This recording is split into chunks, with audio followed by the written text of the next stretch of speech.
during night doctors, also known as night riders, night witches, Ku Klux Doctors, and student doctors are bogeymen of African American folklore, with some factual basis. Emerging from the realities of grave robbing, enforced and punitive medical experimentation, and intimidation rumors spread maliciously by many Southern whites, the night doctor's purpose was to further prevent slaves, free men, and black workers leaving for the north of the United States, in a prescient foreshadowing of the inevitable events during the early to mid-20th century, now known as the Great Migration. African American folklore told of white doctors who would abduct, kill, and dissect, performing a plethora of experiments, referred to as night doctors. These tales are difficult to verify. White slave owners disseminated scare stories of punitive tortures performed by night doctors to prevent freed slaves from moving to the north. In order to augment rumors, white slave owners dressed in white sheets to represent kidnappers. Wandering the African American communities, perpetuating beliefs slaves would be abducted, taken to medical facilities and killed. To many African Americans, these night doctors weren't just fictions used as scare tactics, they were real life. A poem was created from the fears of the African Americans that applied more realism to the night doctor myths. The Dissecting Hall. You see dat house? Dat great brick house? Way yonder down de street? Dey used to take dead folks in dar. Wrapped in a long white sheet. And sometimes we and a nigger d stop. A wondering who was dead. Dem stigent men would take a club. And bat I'm on de head. And drag dat poor dead nigger chilly. Right in dat Dissecting Hall. To vestigate his liver lights. His gizzardan is gall. Take off dat nigger's hands and feet. His eyes, his head, and all. And dem stigent finish. Dey was nothin' left at all. Grave robbers. In the early 19th century, most states legislated against grave robbery. African Americans were powerless, voiceless, and unable to resist grave robberies to any meaningful extent.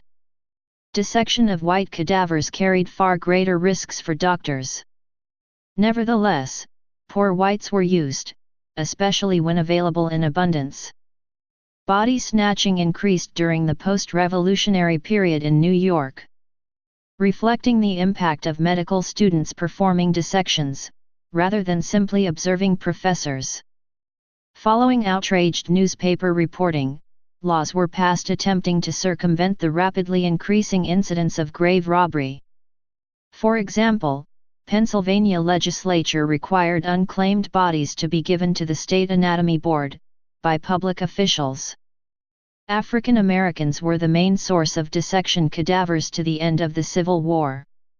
Newly formed laws were openly flouted by medical schools as demonstrated in an 1824 advertisement for the Medical College of South Carolina.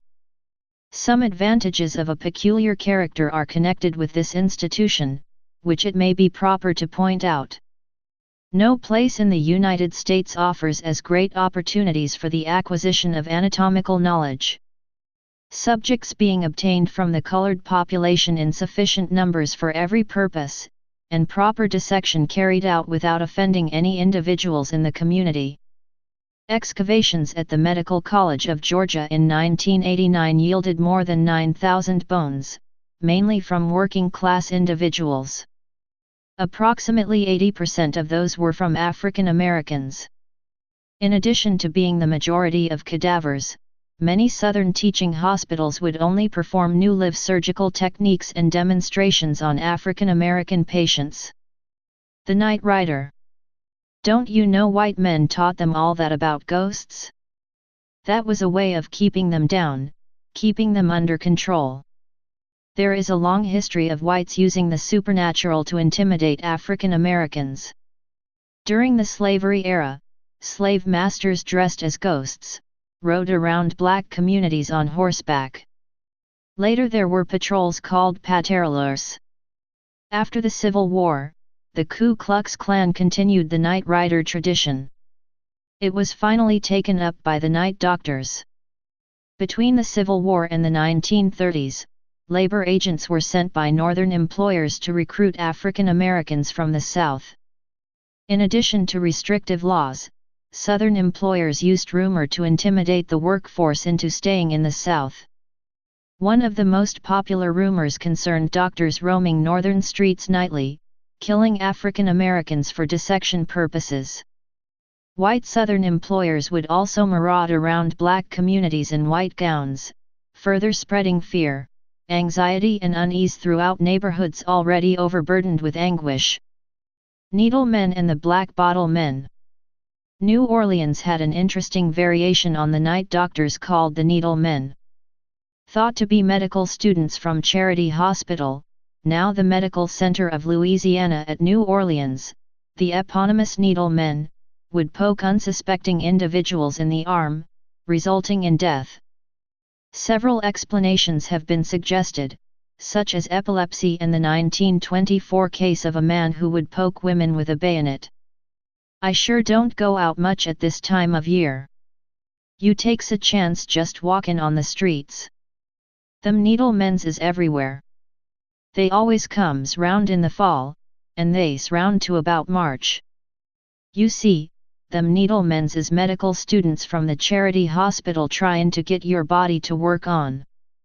That's cause stiffs is very scarce at this time of the year. Students at Charity Hospital were also referred to as Black Bottle Men.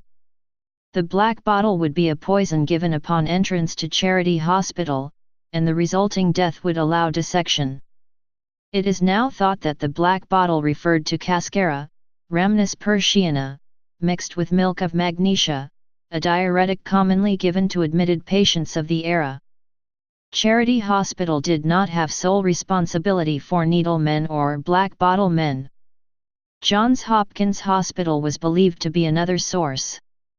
These legendary figures were thought to kidnap African Americans from the street. A woman from the book The Immortal Life of Henrietta Lacks states that, "You'd be surprised how many people disappeared in East Baltimore when I was a girl. I'm telling you, I lived here in the 50s when they got Henrietta, and we weren't allowed to go anywhere near Hopkins.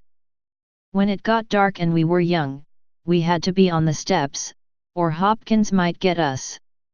Modern incarnations.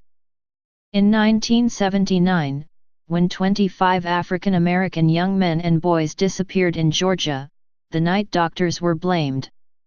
In this incarnation, the night doctor removed internal organs for aphrodisiacs. The discovery of the Tuskegee experiment, in which doctors withheld treatment from 399 African American men, also revived the tale of the night doctors. Please subscribe and thanks for watching.